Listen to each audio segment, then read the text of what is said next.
আসসালামু আলাইকুম প্রিয় বন্ধুগণ। আজকে ঈদুল আজহা উপলক্ষে আপনাদের কিছু কথা বলতে চাই মহিলাদের জন্য, এবং যারা আমার ভিডিওটি দেখতেছেন তারা অবশ্যই ধৈর্য সহকারে দেখবেন।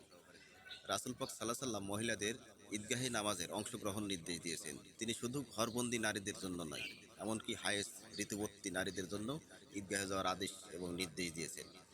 আমাদের মহিলাদের ঈদগাহে বের হতে বলা হতো, এটা রাসূলের আদেশ ছিলেন। এমনকি পর্দাশীল যুবতী হায়েজগ্রস্ত নারীদেরও নামাজে অংশগ্রহণ নিতে বলা হতো।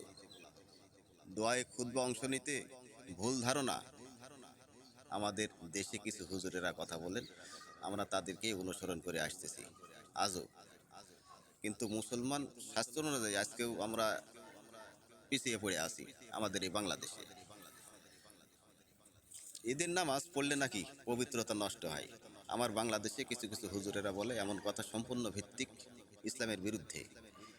ইসলামে নারীদের নামাজ ফরজ করা হয়েছে। ঈদগাহে নামাজ সুন্নতি মুআক্কাদা, নারীদের জন্য একটি যথেষ্টপূর্ণ গুরুত্ব দাবি রাখলেন আমাদের রাসূল পাক সাল্লাল্লাহু আলাইহি ওয়াসাল্লাম। তিনি নিজেই এই বিষয়ে সরাসরি নির্দেশ দিয়েছেন। আপনাদের সূত্র দিতেছি, অবশ্যই মনোযোগ সহকারে আপনারা দেখবেন এবং আমাকে কমেন্টে জানিয়ে দিবেন। সূত্র: সহিহ মুসলিম হাদিস নম্বর 890, সহিহ বুখারী হাদিস নম্বর 324। অবশ্যই দেখবেন প্রিয় বন্ধুগণ। ভালো থাকবেন, সুস্থ থাকবেন আশা করি। আবারও জানাই ঈদ মোবারক।